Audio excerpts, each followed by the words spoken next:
Hey guys, this is Anna Shadowwick, and this video is for my Witchtober dedication. This is for Witchtober Day 5, which the inspiration word was mushroom. So I decided to create a Flying Agaric mushroom candle. I chose to craft a 3x4 pillar, so the 3x6 is up a couple more inches. So not quite half a pillar, but still a little bit smaller and rotund like a mushroom. And I really wanted to kind of stick with the traditional colors of the Flying Agaric. The Flying Agaric is the stereotypical toadstool that you've seen in fairy tales. It's the white base with the red hooded top with white little specks or dots all about it.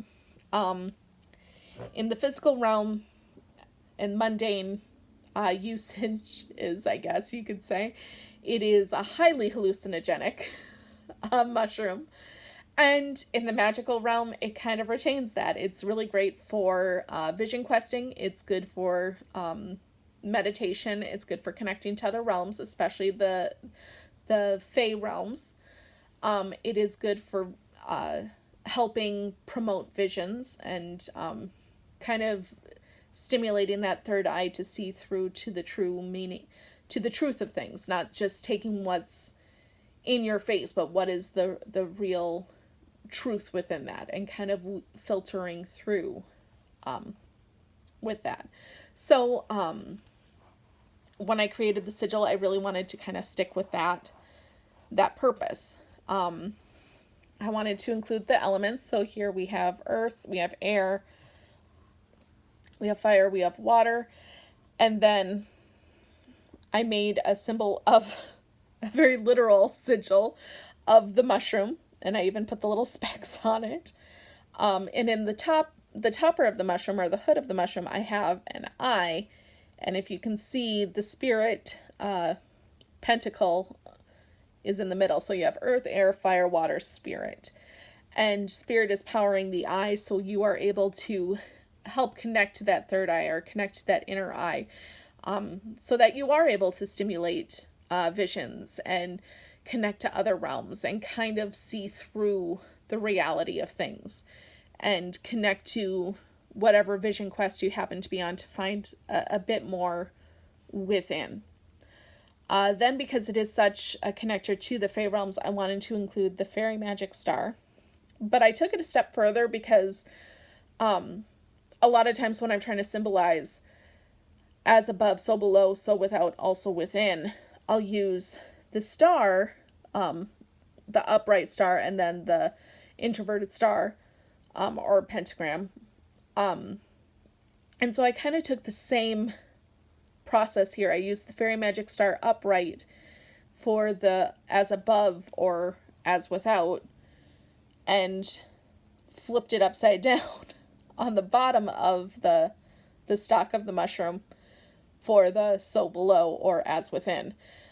Because a lot of times when we're vision questing or meditating, as much as it is to kind of connect, as we kind of take this process and vision quest and meditate, we're able to connect even deeper to the world around us and to the people around us. But it's also so imperative that we connect even deeper within our own selves. It's a lot of that introspection and that personal reflection that I find so helpful on those journeys within, and kind of that meditation and the vision questing. So that's kind of another reason for the upright fairy star and the upside down fairy star. And then, of course, the balance circles, or the balance spheres, reflecting that as well, the light and the dark. So yeah, that is the base. And for oils, the pillar is made with a vanilla oil. Vanilla is really good for renewal of energy. It has a great property where it is able to kind of stimulate you to reclaim power that you may have lost. In our day-to-day kind of rigmarole, we're all over the place and using energy here and using energy there, and when you're able to take a bath with some vanilla oil, or use some, or even just sitting with a vanilla candle, I found is able to kind of give you a bit of that peace and bring that power back to you if you give it that focus. It's got really great healing properties as well. And anytime you're meditating, or especially if you get into some hardcore shadow work or vision questing, you need those renewal and healing properties.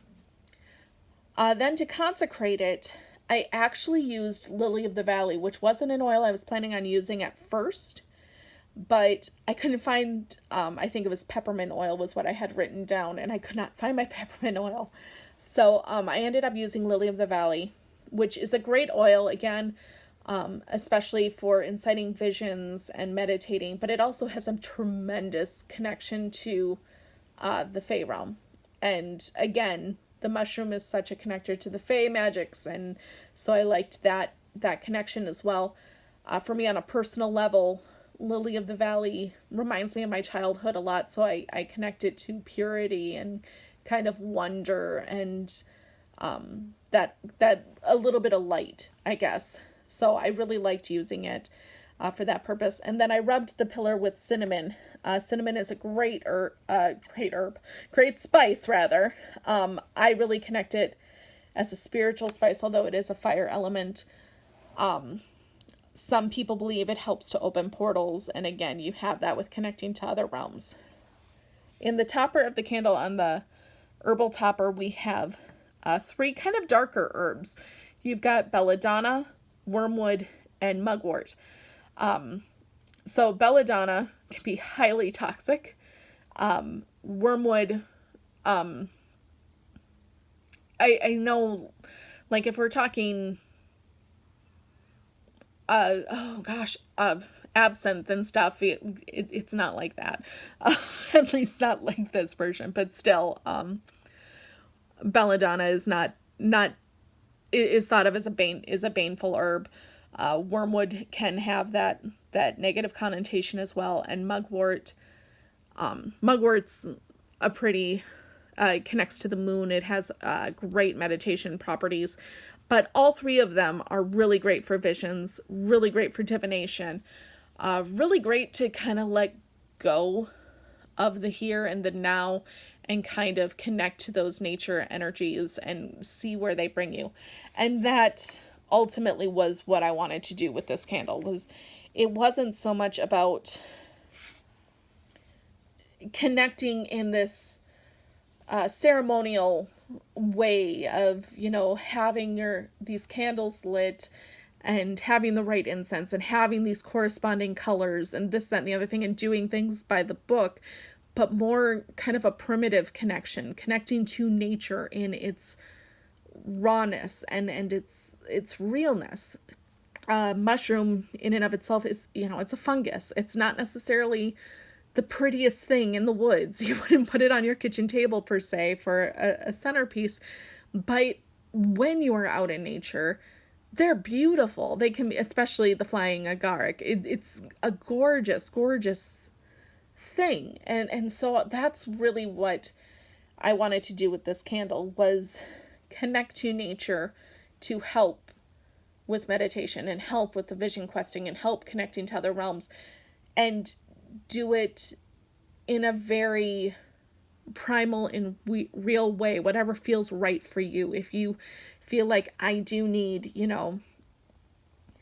these stones with me when I do this because it connects to this, that, and the other thing, cool, you do you. If you feel like, hey, I want to be skyclad when doing this, as long as it's not against the law and you don't get caught, go for it.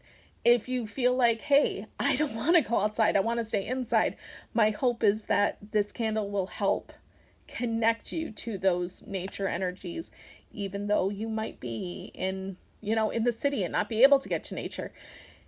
However you connect, my hope is that this candle will help bring you to those nature energies to aid in your meditation, your connection to the astral, connection to the Fae, connection to whatever you need to find what you are looking for. And that is the Flying Agaric mushroom candle. Have a good one, guys. Bye.